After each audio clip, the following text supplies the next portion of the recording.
정순신 사태 파장이 커졌습니다. 대입 제도에도 영향을 줄 것으로 보입니다.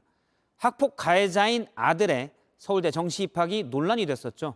오늘 이주호 부총리 겸 교육부 장관이 학폭 이력을 정시에 반영하는 걸 검토하겠다고 밝혔습니다. 먼저 이한주 기자입니다. 서울대 정시 모집 요강입니다. 수능 점수만 보고 뽑습니다. 학내외 징계와 교과의 영역에서 감점이 있을 수 있다고 했습니다. 무단 결석과 봉사시간 부족 등 불성실이 확인되면 수능 점수에서 1점을 빼는 겁니다. 하지만 학교 폭력은 뚜렷한 규정이 없습니다. 정순신 변호사 아들이 학교 폭력으로 전학 처분을 받고도 서울대에 입학할 수 있던 이유입니다. 논란이 커지자 교육부는 정시의 학폭 이력을 의무 반영하는 안을 내놓겠다고 했습니다. 공정성 이슈가 지금 크게 대두되고 있지 않습니까? 그런 부분까지도 포함해서 검토하고 있습니다. 국회에서는 전학 같은 학교 폭력 기록을 지금 2년에서 10년으로 늘리는 개정안도 발의됐습니다. 여튼 근본적인 것은 피해 학생 중심으로 이것이 기록되고 기재되고 조치가 되고 사과하게 하고 반성할 수 있게 하는 기회를 제공하는 게 필요하다고 생각됩니다. 교육부는 전문가 의견과 여론 수렴을 통해 이달 말까지 대책을 발표하기로 했습니다. JTBC 이한주입니다.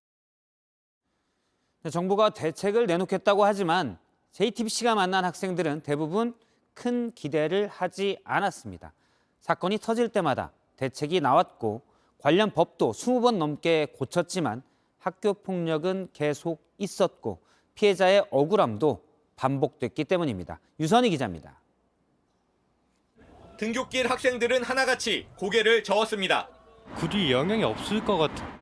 바뀌진 않을 거라 생각하는데 근절하기는 힘들 것으로 보이는데 크게 변할 것 같진 않아요. 믿지 않는 이유가 있습니다. 효과가 없었기 때문입니다.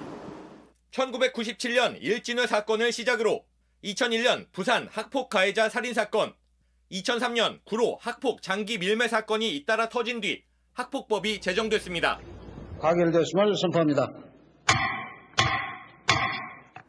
하지만 집단 폭행이 늘고 수법은 더 잔인해졌습니다. 정부와 국회는 가해자 처벌을 강화했습니다. 가결되었음을 선포합니다.